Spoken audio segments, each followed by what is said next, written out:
right, so I'm running for Studio City Neighborhood Council.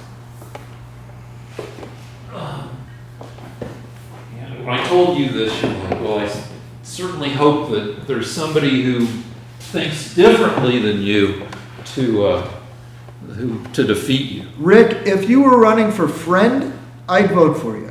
But in a position of political power, I'm sorry, you're always wrong. Yeah, well,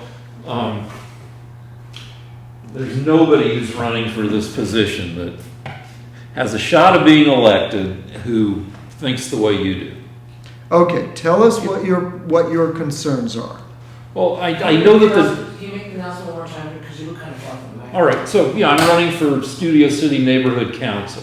There'll be it's March 3rd or 4th right now, because it's midnight. Anyway, and the election's May 15th, so I'll be running a 2-month campaign. The major concern in Studio City, and probably in a lot of communities, in LA, and probably across America, is the homeless. And so I've been learning about the homeless. And in fact, I brought you up at this meeting that Carol took me to today where we were taught about the homeless. And I said, I have a conservative buddy who says we're too lenient on the homeless. And is that accurate, or is LA more lenient than other communities? It's very simple. But hold on, no, you let me tell you what was said. Okay. There were 2 lead officers, 2 LAPD community liaison officers at the meeting. And in response, they said, well, you don't want to look at it from a law enforcement perspective. You want to look at it from a services perspective. That what can be done to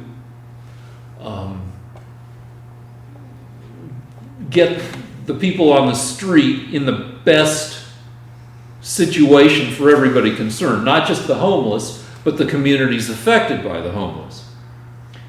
And then one of the officers added that, that it's not a matter of leniency in individual communities, but that some of these things have been created by legislation that affects the entire state, which you've brought up. So, but you go ahead. The Ninth Circuit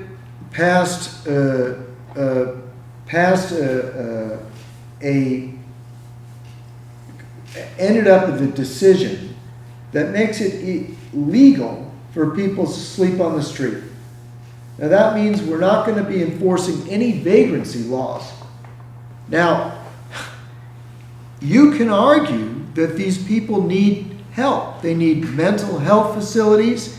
They need to be put in places where they can be taken care of, because a lot of them are mentally ill. A lot of them are drug addicts. But you can't let them sleep on the street, because that's the death. That kills the host. We are the host. We can't let this disease kill us. We can't let homeless people sleep on all the streets around the city, because it's destroying the city. And if you took a walk through LA, you would see that the city is becoming increasingly more like a war zone. And it's because the laws against vagrancy are not being upheld. We need to put these people in places where they can get the help they need, but we can't let them be on the streets. I can attest to that. There's like a 7-Eleven downtown. There's like a 7-Eleven downtown. Oh. Can't hear you.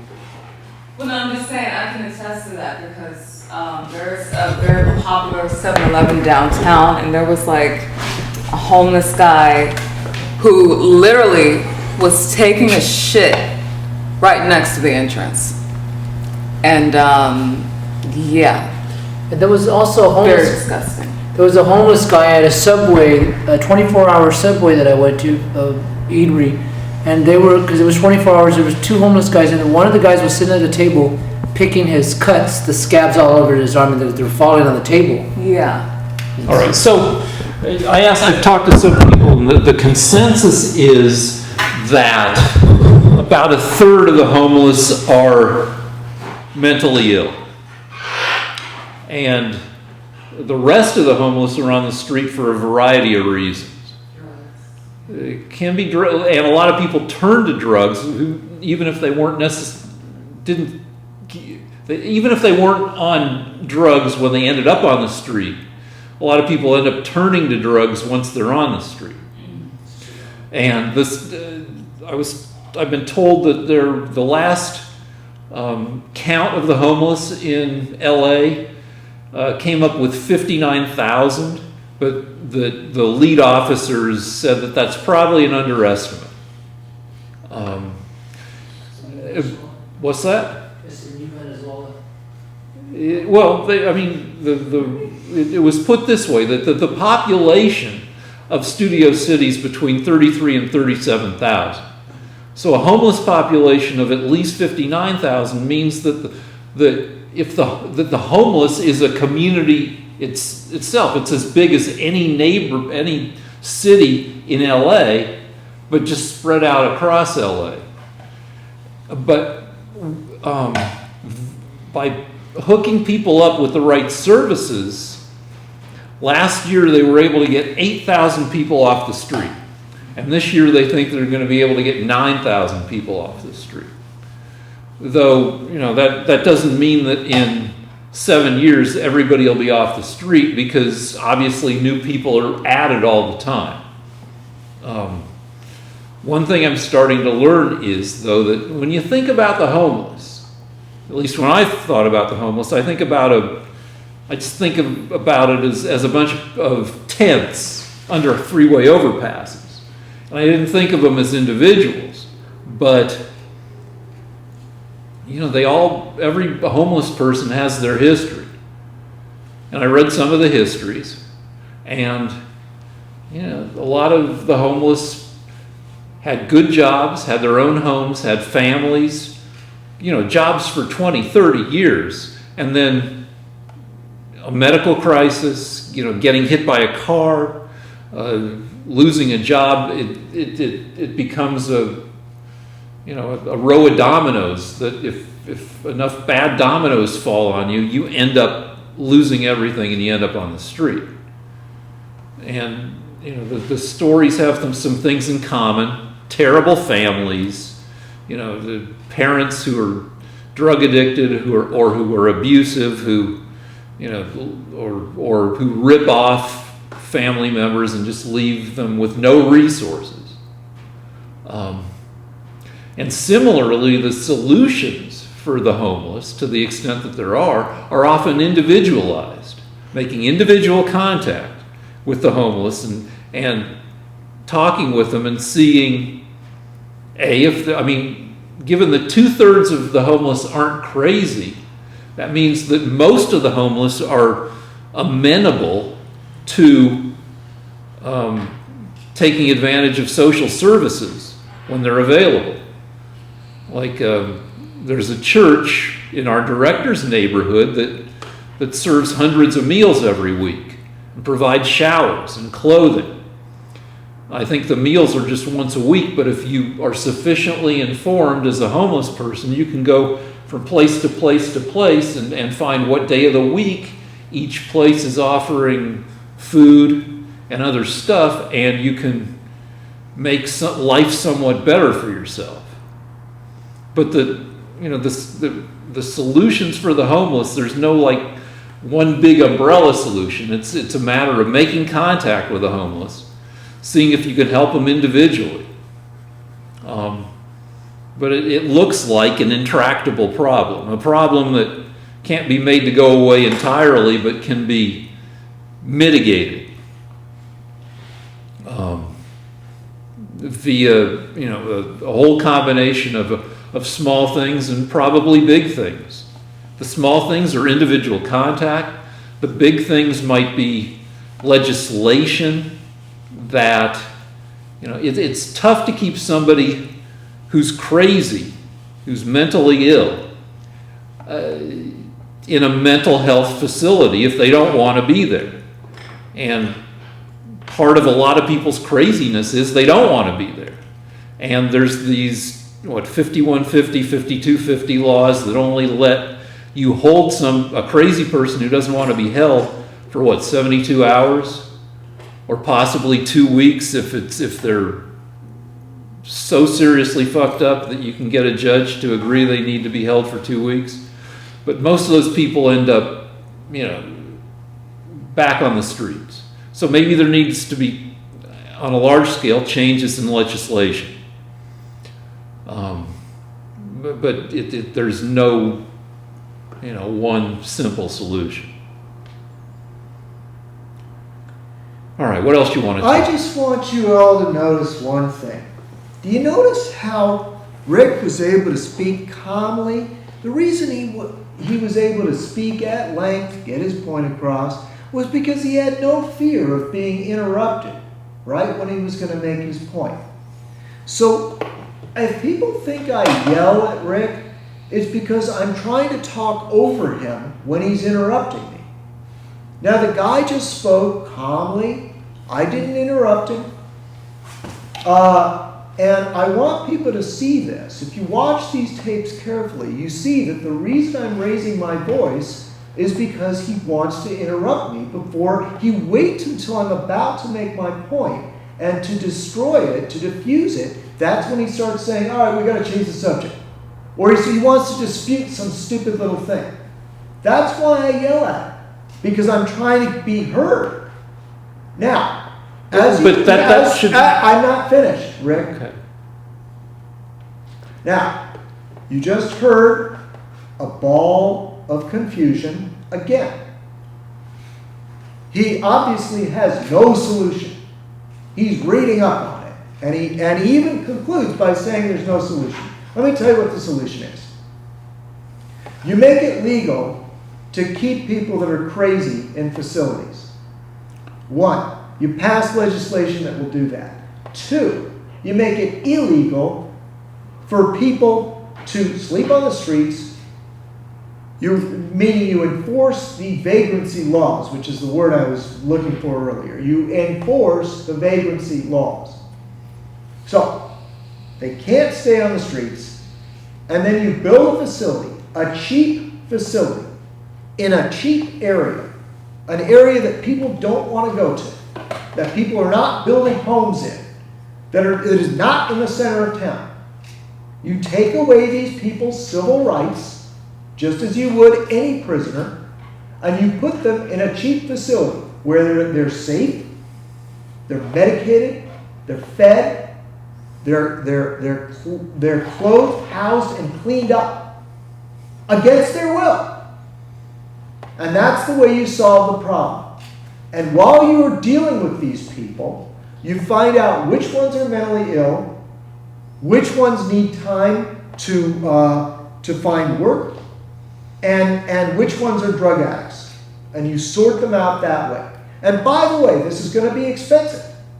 But it won't be as expensive as the crazy, completely uncoordinated, and foolish efforts that we're doing right now.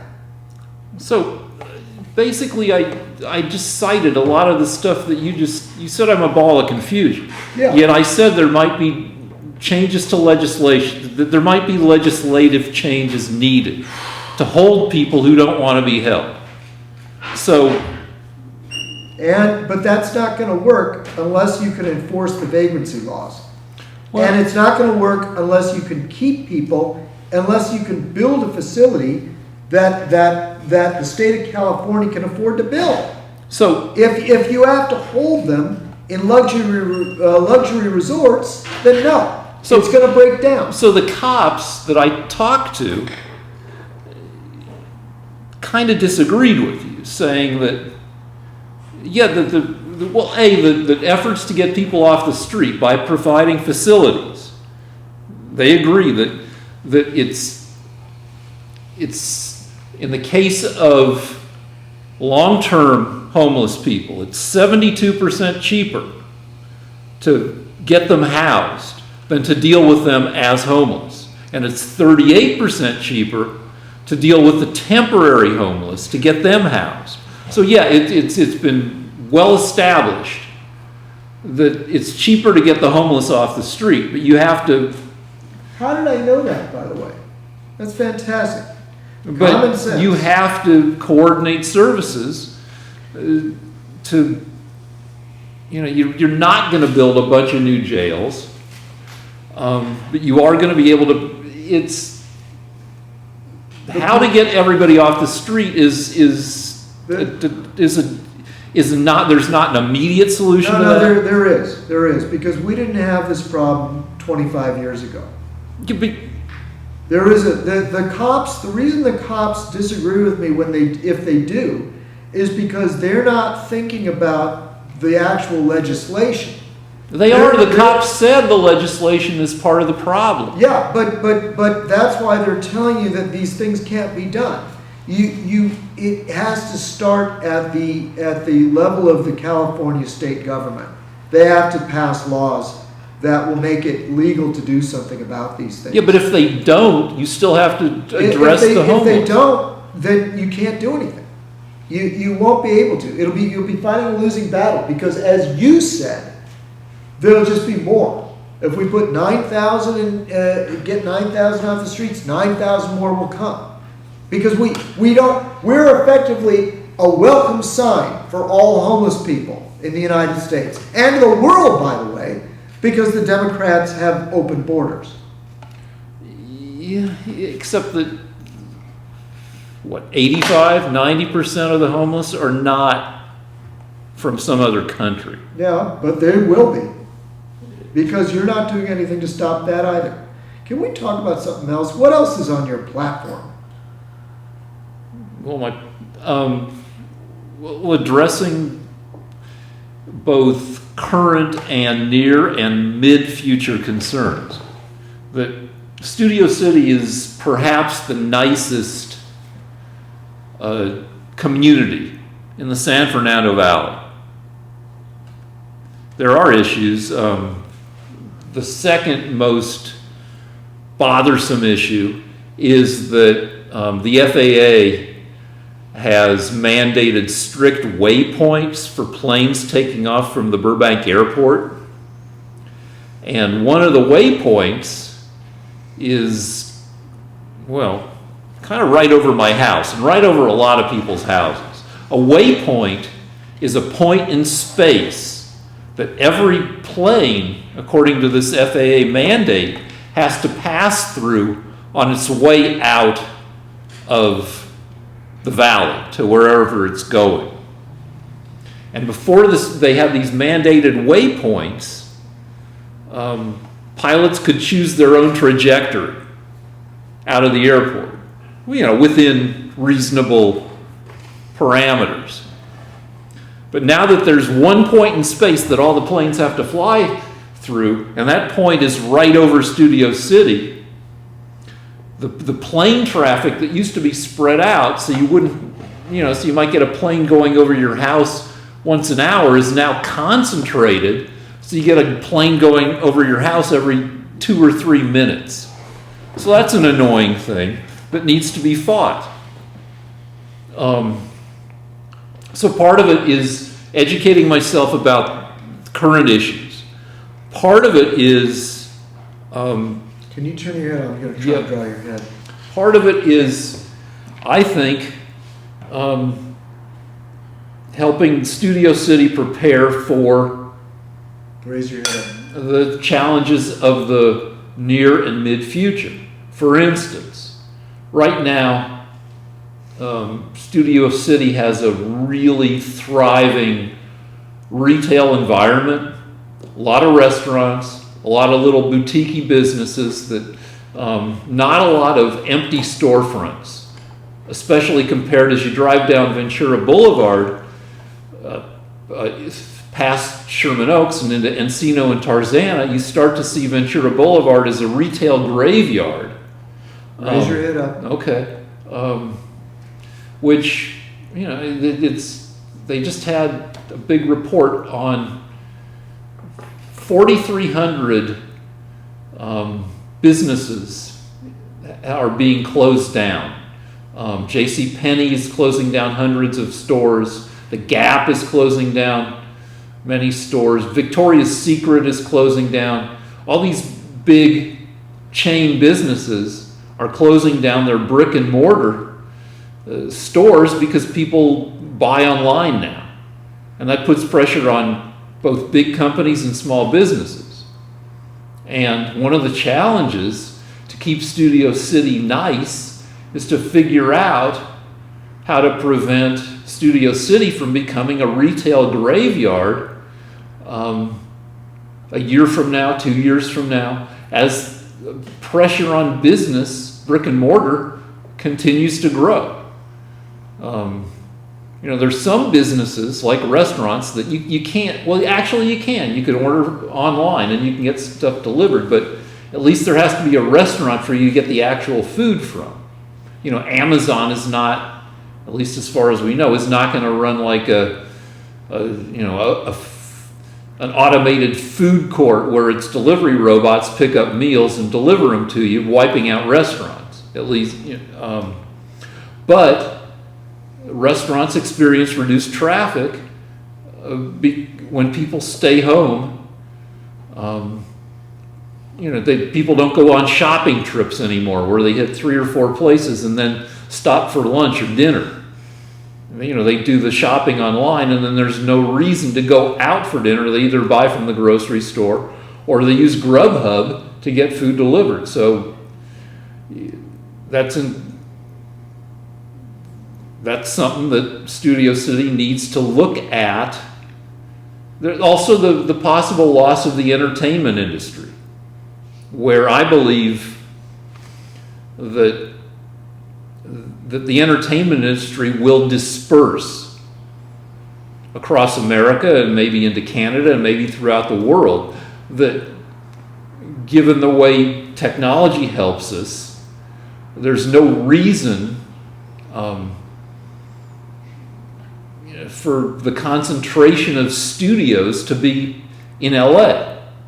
And LA studios are already being picked off by places like Albuquerque who can offer tax, and Georgia, that can offer tax breaks to productions. And productions love the tax breaks, and they also like being able to, the exoticism of being able to shoot a show in some new place. Okay. So what does Studio City do if Studio City has a big CBS run studio called Radford that's been making stuff for probably 90 years, hundreds and hundreds, probably thousands of productions. Brooklyn Nine-Nine, Last Man Standing, I don't know what else is there, but a bunch of productions. If Radford ever shut down or severely curtailed its productions, that would be a hit to Studio City. If rich entertainment people didn't want to make Studio City the place where they have their mini mansions, that would be a hit to Studio City. So how does Studio City continue to be a nice place to live with a thriving economy if the entertainment industry largely goes away? What happens to Studio City if the 2028 Olympics is a disaster? Because the Olympics can make or break a city. Sochi was revealed to be a shithole when they had the Winter Olympics there. It was one of the most expensive, I think it was the most expensive Winter Olympics ever. And perhaps billions of dollars went missing because Russia is a frickin' corrupt country. And they put on a shitty Olympics and it didn't do anything for Sochi. The Rio Olympics were pretty fucked up and showed Brazil to be dysfunctional and Rio to be dysfunctional and crime-filled. And LA has had two successful Olympics, I think 32 and 84. And then we've got another one coming in 9 years. And it can either show LA to be a city of the future that's able to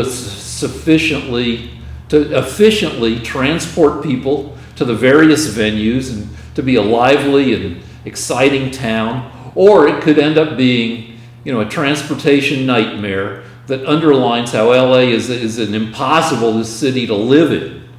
And then the stories, the journalism that is done about LA 9 years from now, whether it's positive or negative, will affect how the people in LA who have the wherewithal to live here or not think of LA.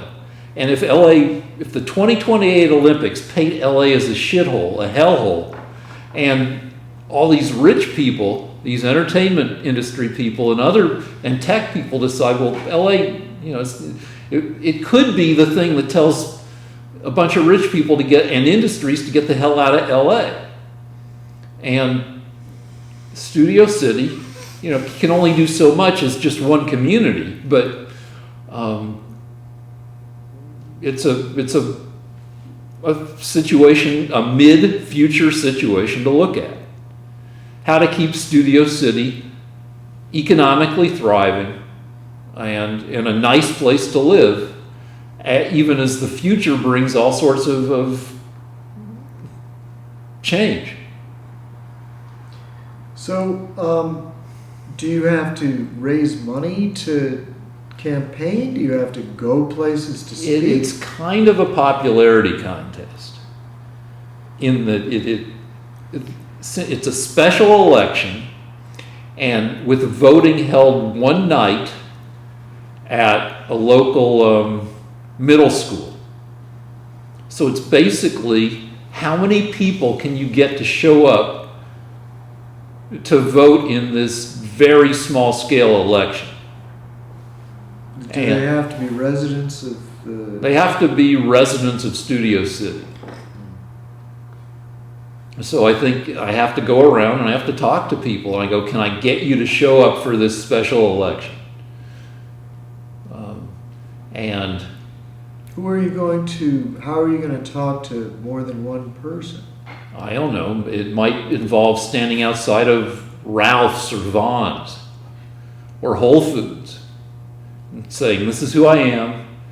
I know it's a pain in the butt, but can you show up on May 5th, the night of May 15th, and vote? Well, at first I have to tell people that there's a Studio City Neighborhood Council, because most people don't know there is.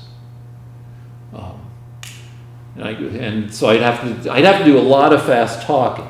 Also, I think I'm going to have to lean on Carol, because Carol, you're about my only, you and director are about my only friends. I'm not a friend kind of guy.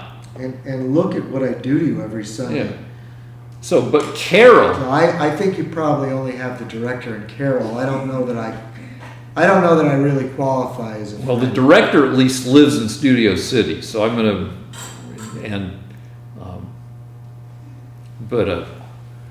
but Carol is a friend machine. Carol hikes Fryman Canyon with a wide variety of friends. I probably shouldn't have named the canyon, but oh well. LA has a bunch of canyons. Every canyon has its attractions. Right now, there's an alpaca that you can rent to hike Fryman with. People don't know what an alpaca is. It's a llama. It's a cuter, less nasty version of a llama. They're frickin' adorable. Imagine a 6 foot tall, curly-haired poodle. They're so cute. They're super cute. And I don't know, Fryman for a while had Steve Martin hiking on a fairly regular basis. I don't know that he hasn't been spotted there lately, but every canyon has its celebrities. Anyway, Carol does a lot of hiking. Carol has a lot of friends. She's on this thing called Front Door or something, where community affairs are discussed. And Carol and I discussed whether she should run or I should run, and she decided that I can be the one who runs, but I'll need her help because she's actually a people person, where I'm a statistics guy. All right, what's the next thing? Unless you want to attack, my. Well,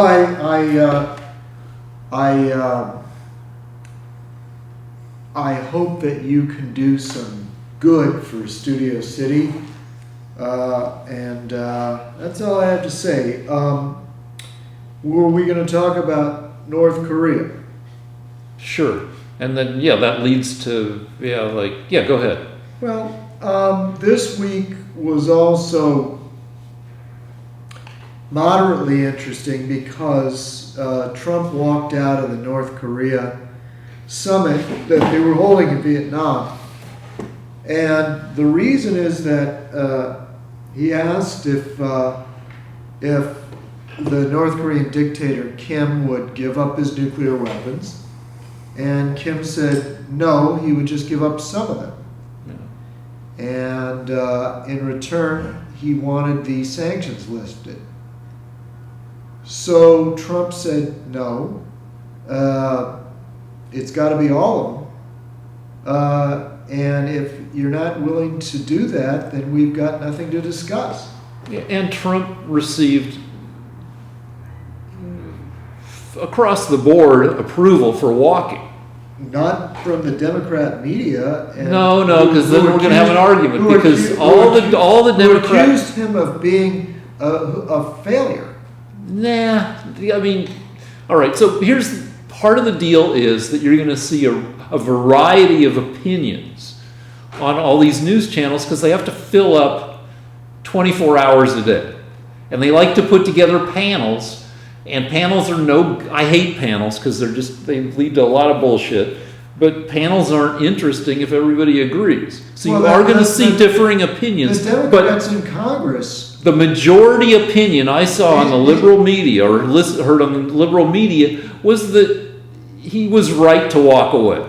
And Nancy Pelosi, who is the titular head of the Democrat Party, said that Trump was defeated by Kim. So I'm going to go with her, not the guy. What's the quote from her? What'd she say?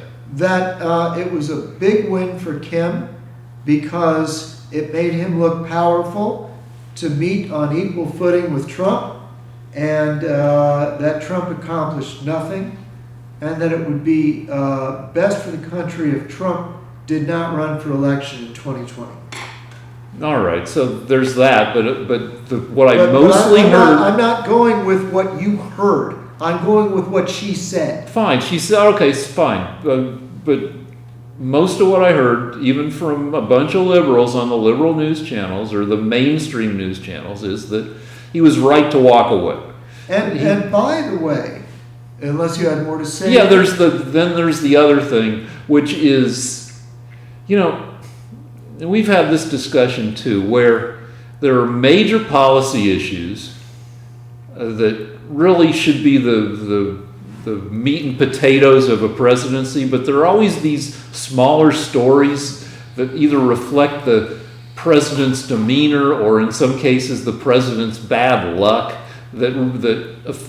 or like we had this discussion a couple weeks ago with how Saturday Night Live may have screwed over Gerald Ford and helped make him lose the election by portraying him as a guy who runs into a stumble bump, something which really doesn't have anything to do with the substance of his presidency. It's just his public image. And Jimmy Carter had all these hits to his public image when he was running a 5K. And he had to hold on. Let me just make my point, and then you can attack it. But he had to drop out of a race because he had hemorrhoids, and that was looked at as humiliating. And another time, he was in a boat, and apparently a swimming rabbit swam out to the boat and bit him, which is ridiculous.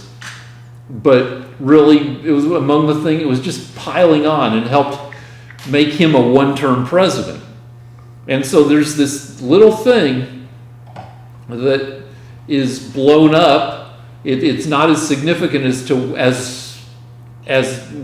it's less significant than if we get into a nuclear exchange with North Korea, but it got a lot of coverage, and it was Trump saying that that he believes Kim when Kim says he didn't know what bad stuff was happening to the warm beer kid when he was in a North Korean prison work camp and was returned to America comatose and well, brain dead.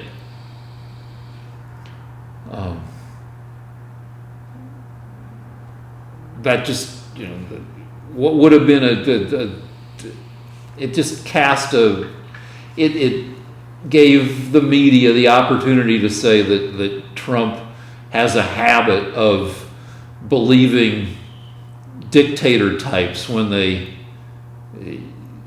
say things that seem contrary to reality. Okay. There is some doubt. What I think is interesting about the warm beer thing is that when Trump was trying to marshal anger at Kim, he said that warm beer had been tortured and that it was a terrible thing.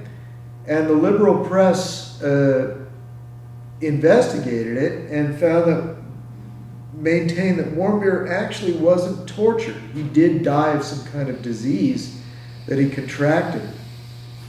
And that a lot of what the family said they saw in his body was not evidence of torture, not according to the coroner. But then, now that Trump says that he believes Kim didn't know what happened, the liberal press attacks him again.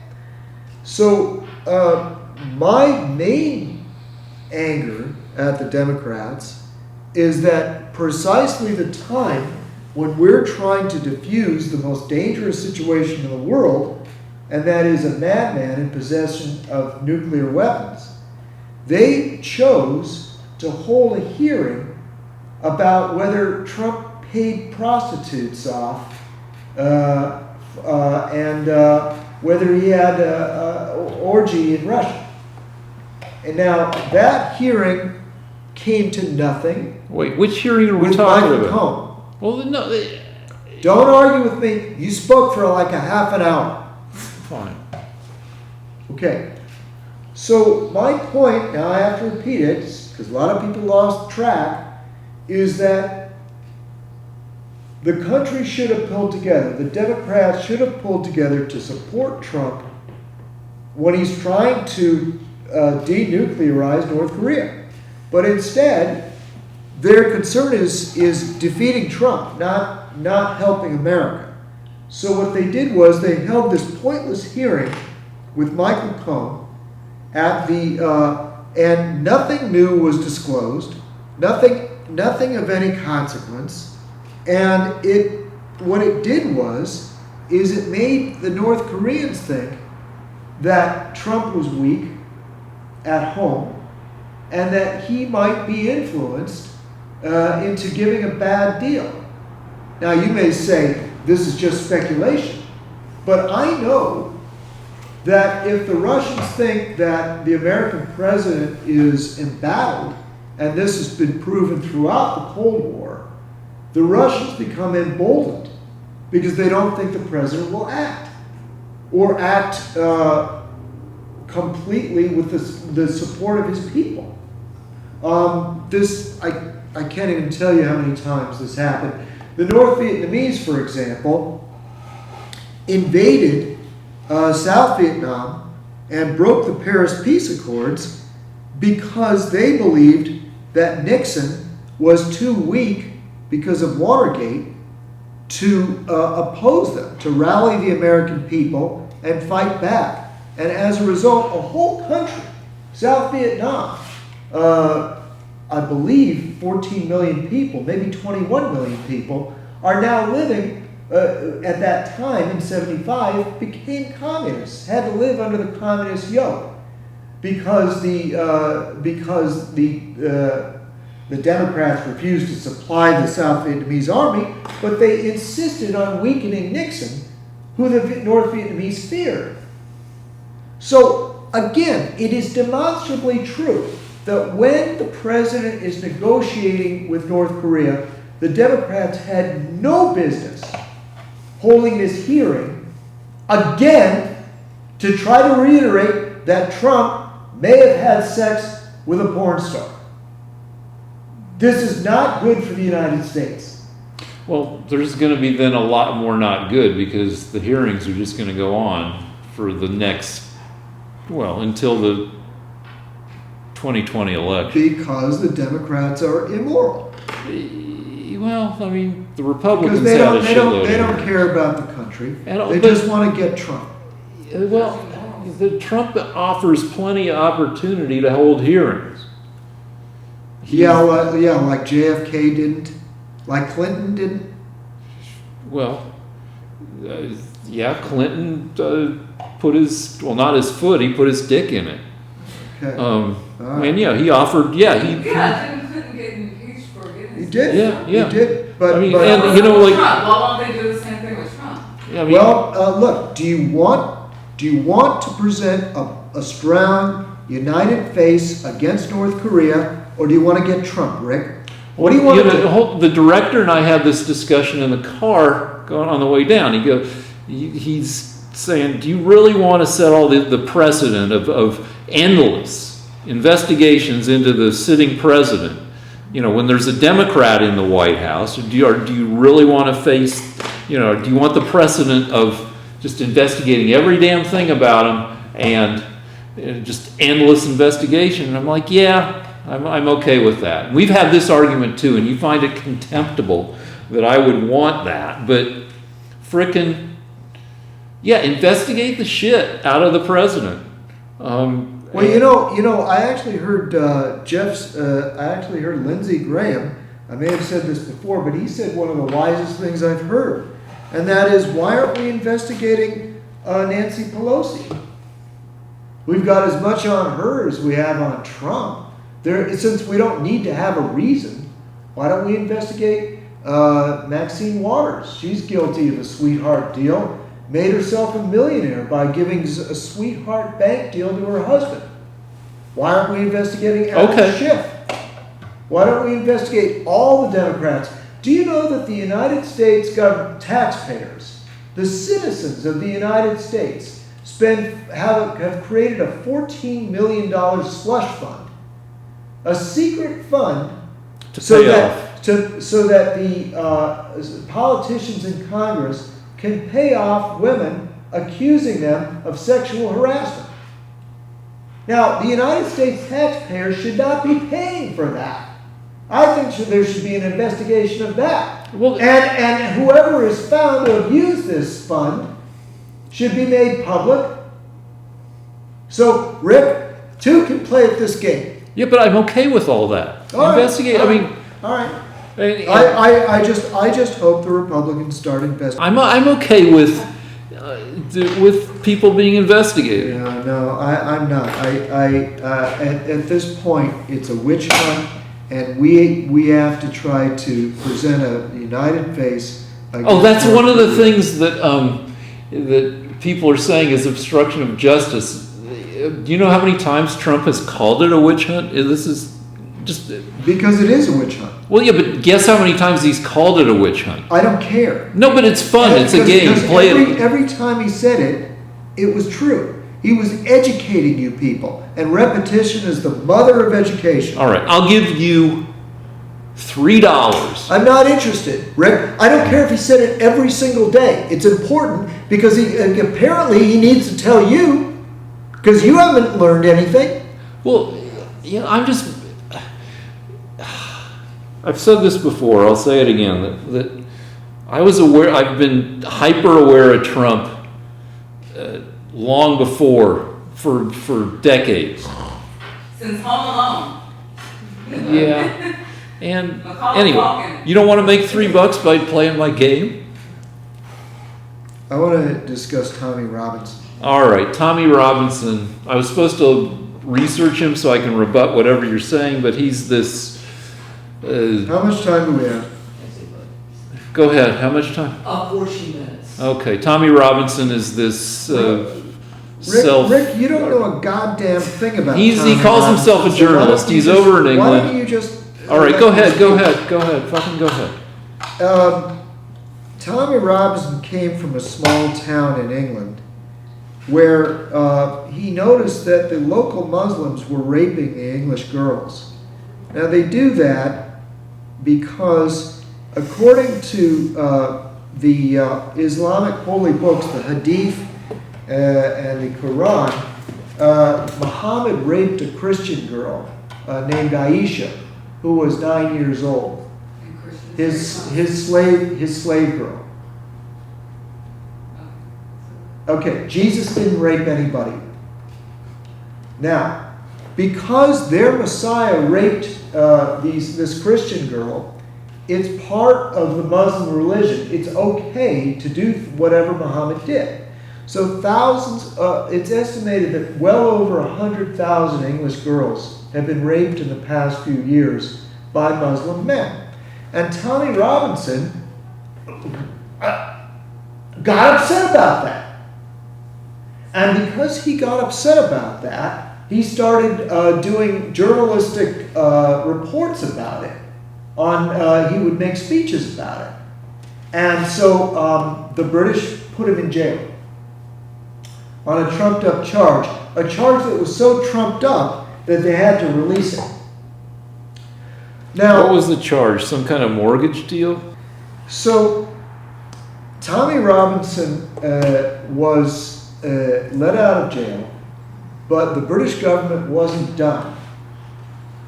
What they've done now is it turns out that they bribed a former employee of his to see if she would claim that he was guilty of sexual improprieties with her. And the reason we know this is that when they approached her, she was loyal to him, and she wore a camera and a microphone. And so it's all on tape. And So wait, let me just make sure I understand. Yeah.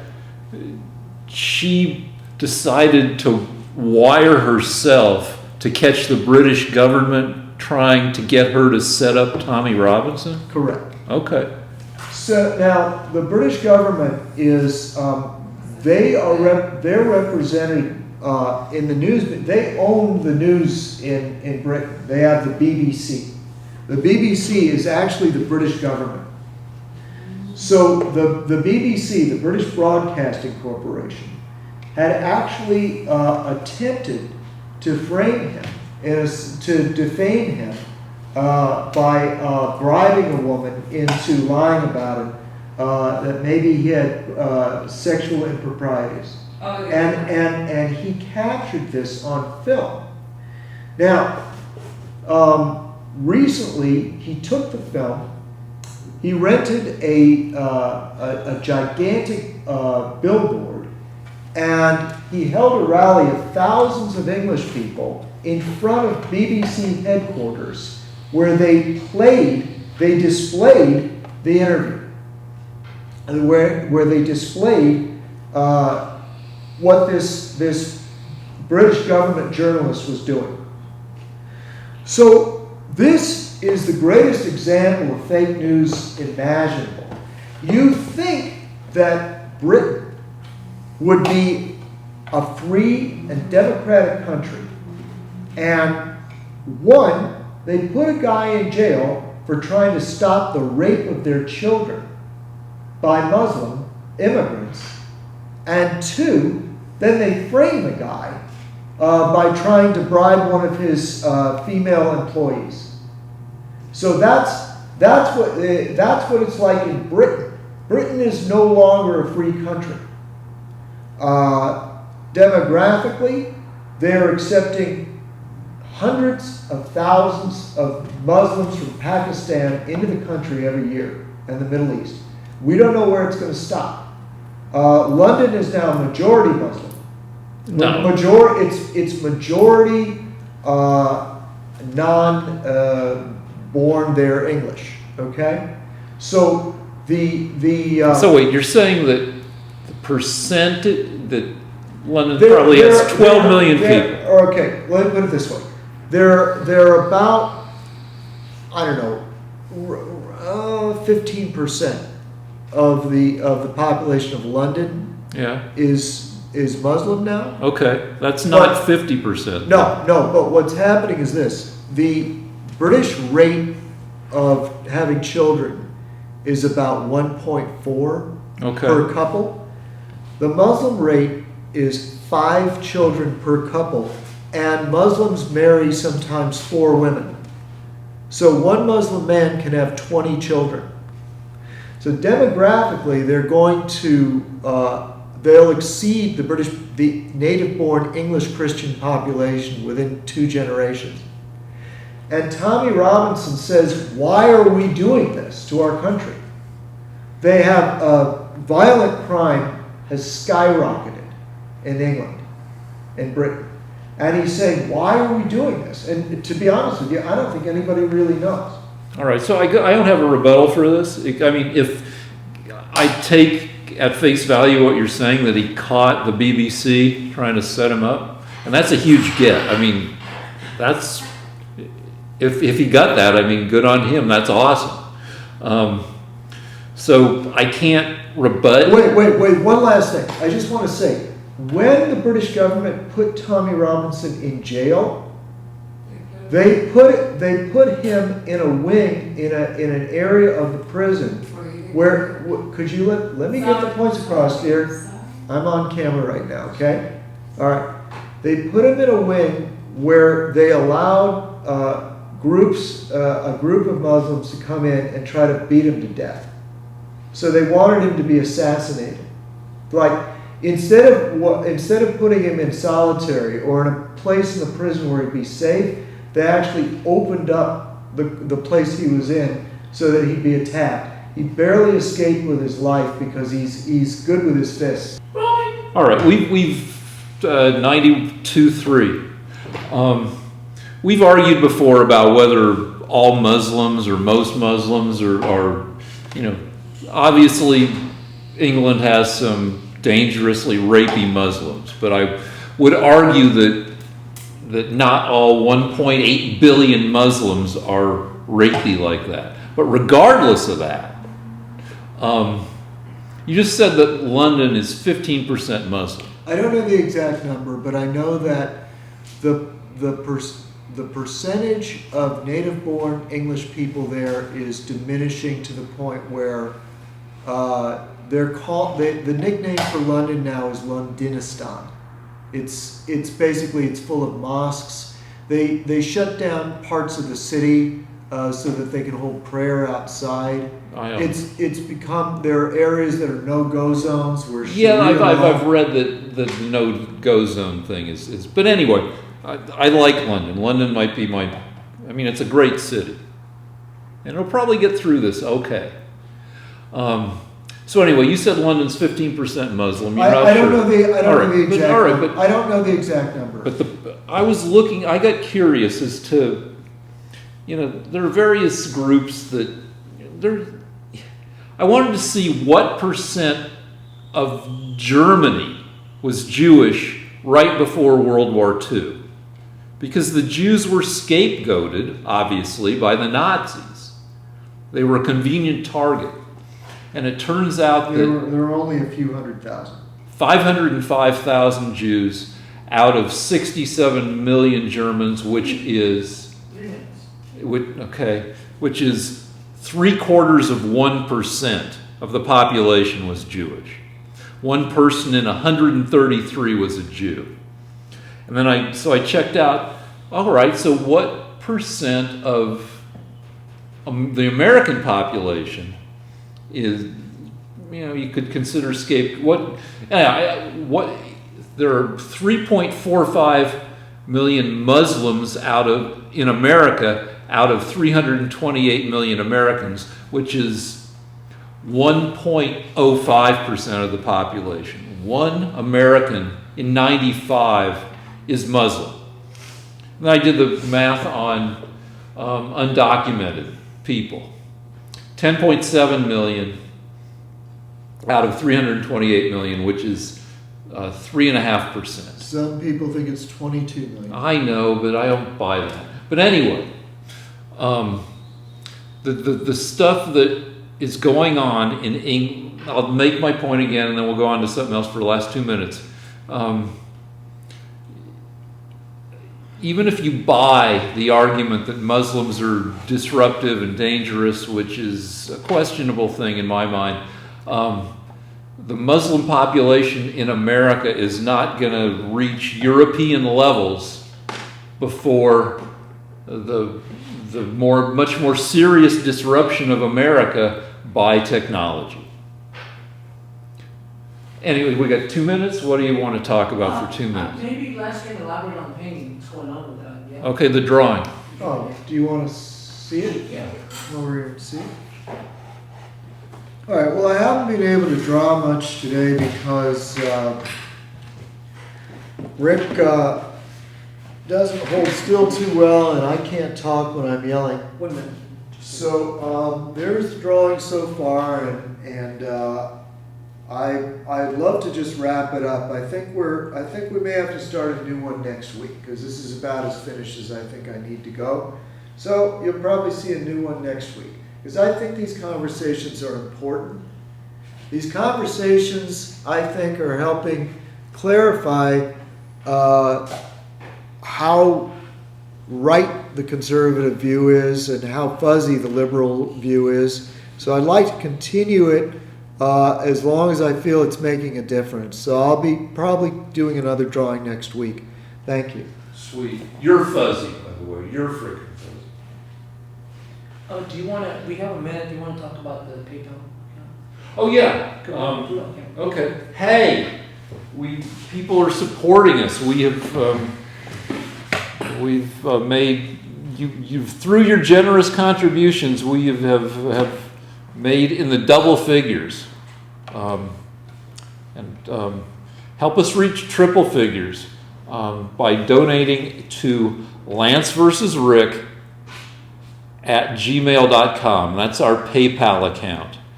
And if I ever get my shit together, we'll do Patreon, which will allow you to be charged like $2 a month if you want, and to forget that you're paying us $2 a month automatically. But right now, you have to, every time you want to give us money, you got to do it at Lance versus Rick at PayPal at gmail.com. Capital L Lance, VS lowercase, capital R Rick at Gmail. Thank you.